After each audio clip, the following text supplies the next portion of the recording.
John, chapter 6.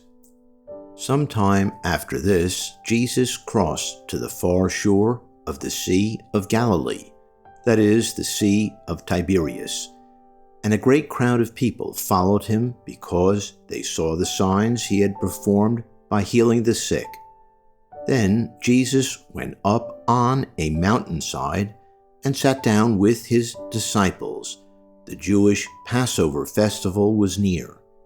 When Jesus looked up and saw a great crowd coming toward him, he said to Philip, "Where shall we buy bread for these people to eat?" He asked this only to test him, for he already had in mind what he was going to do. Philip answered him, "It would take more than a half-year's wages to buy enough bread for each one to have a bite." Another of his disciples, Andrew, Simon Peter's brother, spoke up.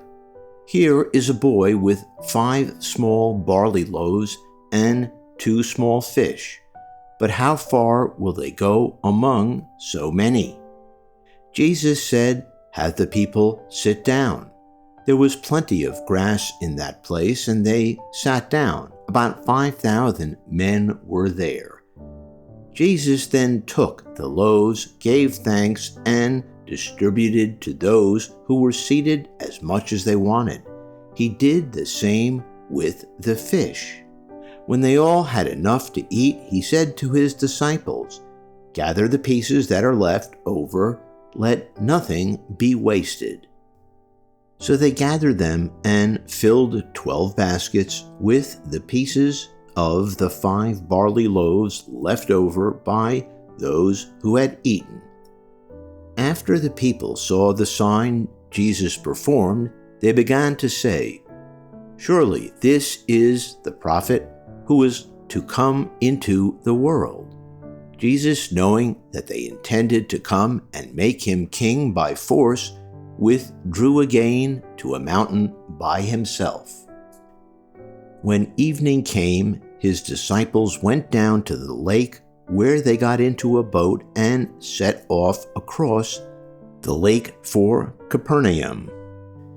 By now it was dark, and Jesus had not yet joined them. A strong wind was blowing, and the waters grew rough. When they had rowed about 3 or 4 miles, they saw Jesus approaching the boat, walking on the water, and they were frightened. But he said to them, "It is I, don't be afraid." Then they were willing to take him into the boat, and immediately the boat reached the shore where they were heading. The next day, the crowd that had stayed on the opposite shore of the lake realized that only one boat had been there, and that Jesus had not entered it with his disciples, but that they had gone away alone. Then some boats from Tiberias landed near the place where the people had eaten the bread after the Lord had given thanks. Once the crowd realized that neither Jesus nor his disciples were there, they got into the boats and went to Capernaum in search of Jesus. When they found him on the other side of the lake, they asked him, "Rabbi, when did you get here?" Jesus answered, "Very truly I tell you, you are looking for me, not because you saw the signs I performed, but because you ate the loaves and had your fill. Do not work for food that spoils, but for food that endures to eternal life, which the Son of Man will give you. For on him God, the Father, has placed his seal of approval." Then they asked him, "What must we do to do the works God requires?" Jesus answered, "The work of God is this, to believe in the one he has sent." So they asked him, "What sign then will you give that we may see it and believe you? What will you do? Our ancestors ate the manna in the wilderness, as it is written, he gave them bread from heaven to eat." Jesus said to them, "Very truly I tell you, it is not Moses who has given you the bread from heaven, but it is my Father who gives you the true bread from heaven. For the bread of God is the bread that comes down from heaven and gives life to the world. Sir, they said, always give us this bread. Then Jesus declared, I am the bread of life. Whoever comes to me will never go hungry, and whoever believes in me will never be thirsty. But as I told you, you have seen me, and still you do not believe. All those the Father gives me will come to me, and whoever comes to me I will never drive away. For I have come down from heaven not to do my will, but to do the will of him who sent me. And this is the will of him who sent me, that I shall lose none of all those he has given me, but raise them up at the last day. For my Father's will is that everyone who looks to the Son and believes in him shall have eternal life, and I will raise them up at that last day. At this, the Jews there began to grumble about him because he said, I am the bread that came down from heaven. They said, Is this not Jesus, the son of Joseph, whose father and mother we know? How can he now say, I came down from heaven? Stop grumbling among yourselves, Jesus answered.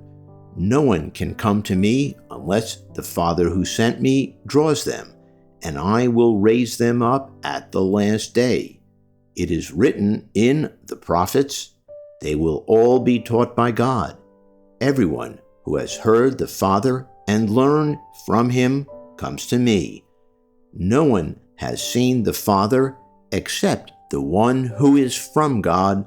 Only he has seen the Father. Very truly I tell you, the one who believes has eternal life. I am the bread of life. Your ancestors ate the manna in the wilderness, yet they died. But here is the bread that comes down from heaven, which anyone may eat and not die. I am the living bread that came down from heaven. Whoever eats this bread will live forever. This bread is my flesh, which I will give for the life of the world. Then the Jews began to argue sharply among themselves. How can this man give us his flesh to eat? Jesus said to them, Very truly I tell you, unless you eat the flesh of the Son of Man and drink his blood, you have no life in you. Whoever eats my flesh and drinks my blood has eternal life, and I will raise them up at the last day. For my flesh is real food, and my blood is real drink. Whoever eats my flesh and drinks my blood remains in me, and I in them. Just as the living Father sent me, and I live because of the Father, so the one who feeds on me will live because of me. This is the bread that came down from heaven. Your ancestors ate manna and died, but whoever feeds on this bread will live forever. He said this while teaching in the synagogue in Capernaum. On hearing this, many of his disciples said, This is a hard teaching. Who can accept it? Aware that his disciples were grumbling about this, Jesus said to them, Does this offend you? Then what if you see the Son of Man ascend to where he was before? The Spirit gives life. The flesh counts for nothing. The words I have spoken to you, they are full of the Spirit and life. Yet there are some of you who do not believe. For Jesus had known from the beginning which of them did not believe and who would betray him. He went on to say, This is why I told you that no one can come to me unless the Father has enabled them. From this time, many of his disciples turned back and no longer followed him.